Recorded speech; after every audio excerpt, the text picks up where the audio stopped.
నా ప్రభువును, రక్షకుడైన యేసుక్రీస్తు నామమున మీ అందరికీ వందనాలు. అందరూ బాగున్నారండి? ప్రతిరోజు మీ కొరకు మేము ప్రార్థన చేస్తున్నాం. దేవుడు మిమ్ములను, మీ కుటుంబాలను ఆశీర్వదించునుగాక. ఆమేన్. ఈరోజు దేవుని యొక్క వాక్యాన్ని మనం ధ్యానించుకుందాము.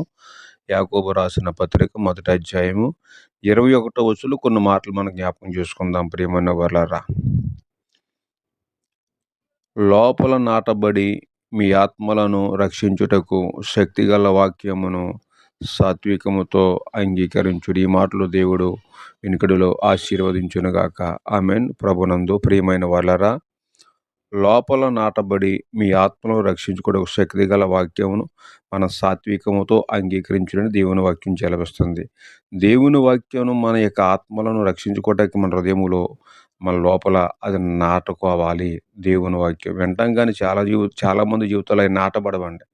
ఎందుకు నాటబడవంటే ప్రియమైనవారా, దేవుని వాక్యము ఎందుకు లోపల ఉండడానికి ఇష్టపడదంటే, మనసులో ఉన్న కొన్ని ఉద్దేశాలు బయటకు వస్తూ ఉంటాయి. ఏంటంటే ప్రియమైనవారుగా, ఆ పై వచనం మనం చూస్తే, ఎందుకనగా నరునికి కోపం ఉందంట.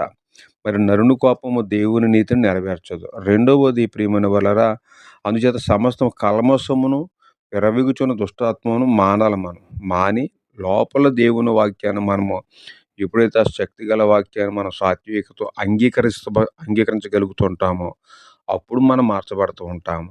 మనం విర్రవీగుతనము, మన దుష్టత్వము, మన కల్మషము అవన్నీ తీయకుండా వాక్యం లోపల ఉండదు. కనుక అవన్నీ మనం తీసేసి దేవుని వాక్యాన్ని మనలోన ఎప్పుడు భద్రపరుచుకోవాలి. అటువంటి కృప దేవుడు దయచేయునుగాక.